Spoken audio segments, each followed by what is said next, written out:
नमस्कार मित्रों। आज राष्ट्रपिता महात्मा गांधी का जन्मदिन है। राष्ट्रपिता महात्मा गांधी जिन्होंने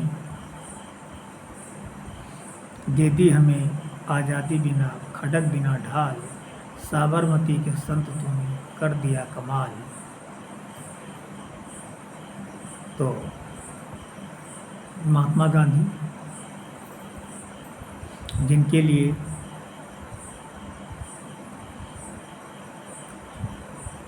राम, कृष्ण, अल्लाह, ईश्वर सब समान थे, जो सारे धर्मों में भगवान को देखते थे और सारे इंसानों को उन भगवानों से सद्बुद्धि, सन्मति देने की प्रार्थना करते हैं। वो कहते हैं, रघुपति राघव राजा राम, पतित पावन सीताराम, ईश्वर अल्लाह तेरो नाम, सबको सन्मत दे भगवान। तो आइए इनका संक्षिप्त परिचय जानते हैं। तो महात्मा गांधी का पूरा नाम मोहनदास करमचंद गांधी था। इनका जन्म 2 अक्टूबर 1869 को गुजरात पोरबंदर में हुआ था। इनकी माता का नाम पुतलीबाई और पिता का नाम करमचंद गांधी था। इनके पिता काठियावाड़ रियासत में एक दीवान थे। इनकी प्रारंभिक शिक्षा राजकोट में हुई और उच्च शिक्षा इन्होंने इंग्लैंड से प्राप्त की। इनकी पत्नी का नाम कस्तूरबा गांधी था। महात्मा गांधी 1893 से 1914 तक दक्षिण अफ्रीका में रहे, जहां उन्हें रंग भेद का सामना करना पड़ा। महात्मा गांधी 1915 में दक्षिण अफ्रीका से भारत लौट आए। यहाँ इन्होंने अंग्रेज़ों के खिलाफ चल रहे आंदोलन में बढ़ चढ़कर हिस्सा लिया। 1918 में चंपारण सत्याग्रह और खेड़ा सत्याग्रह आंदोलन आज में भाग लिया। 30 जनवरी 1948 को गांधी की उस समय नाथूराम गोडसे द्वारा गोली मार करके हत्या कर दी गई, जब वे नई दिल्ली के बिरला भवन में प्रार्थना के लिए जा रहे थे। 2 अक्टूबर को गांधी जी के सम्मान में संपूर्ण विश्व में शहीद दिवस के रूप में मनाया जाता है। इस प्रकार शांति के पुजारी, अहिंसा के पुजारी को धर्मांध ने अपनी गोली का शिकार बना दिया। गांधी जी जैसा व्यक्तित्व इस देश में मिलना संभव है। गांधी जी एक बैरिस्टर थे, लेकिन इस देश की हालत देख करके, इस देश की गरीबी देख करके उन्होंने एक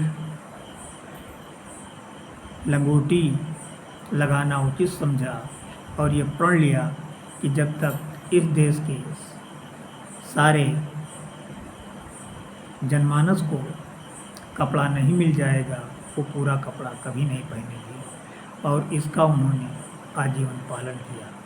इसके लिए उन्होंने खाद्य उद्योग को बढ़ावा दिया, जिससे लोग खुद सूत काटते थे, कपड़ा बिनते थे और उसे पहनते थे। जब अंग्रेज़ों ने नमक पर टैक्स लगाया तो गांधी जी ने नमक सत्याग्रह चलाया और भारत के लोगों ने अपना नमक खुद बनाना शुरू किया। इस प्रकार गांधी जी सत्य और अहिंसा के सहारे अंग्रेज़ों को इस देश को छोड़ने के लिए मजबूर कर दिया। लेकिन अंग्रेज़ों के चले जाने के बाद जो धनाढ्य वर्ग, तथाकथित हिंदूवादी, वो इस देश को राजशाही में परिवर्तित करना चाहते थे।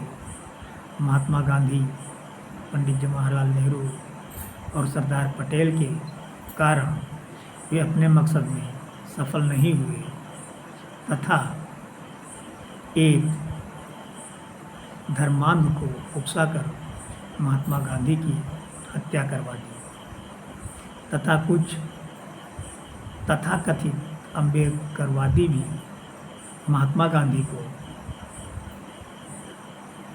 अपशब्द कहते हैं, बुरा भला कहते हैं कि गांधी जी ने उनको उचित प्रतिनिधित्व नहीं देने दिया।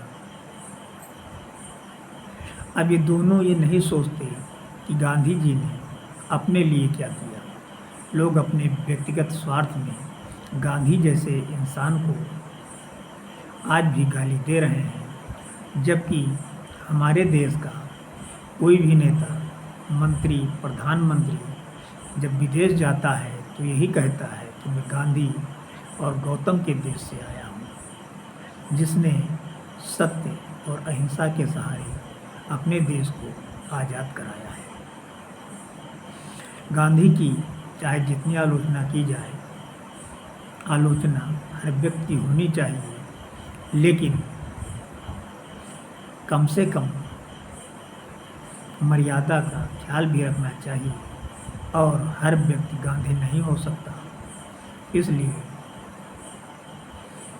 जो लोग गांधी की आलोचना करते हैं उन्हें स्वयं पहले देखना चाहिए कि वो गांधी को क्यों गाली दे रहे हैं, अपने व्यक्तिगत स्वार्थ के कारण या देश के लिए।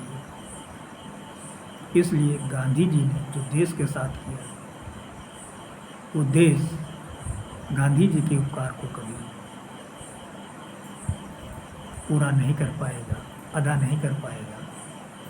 तो आइए इस देश के महान सपूत गांधी को नमन करते हैं और उनके प्रिय गीत रघुपति राघव, राजा राम, पतित पावन, सीताराम, ईश्वर अल्लाह, तेरो नाम, सबको सम्मत दे भगवान, भगवान ईश्वर गॉड से यही प्रार्थना है कि इस देश के सभी नागरिकों को, सभी जनों को ये बुद्धि दे, सन्मत दे कि वे अपने अपने धर्म के रास्ते पर चलें और देश में बंधुत्व, भाईचारा को सुरक्षित रखें, संरक्षित करके आपस में प्रेम से रहें, जिससे इस देश पर कोई आँच ना आने पावे और यदि कोई मुसीबत आती है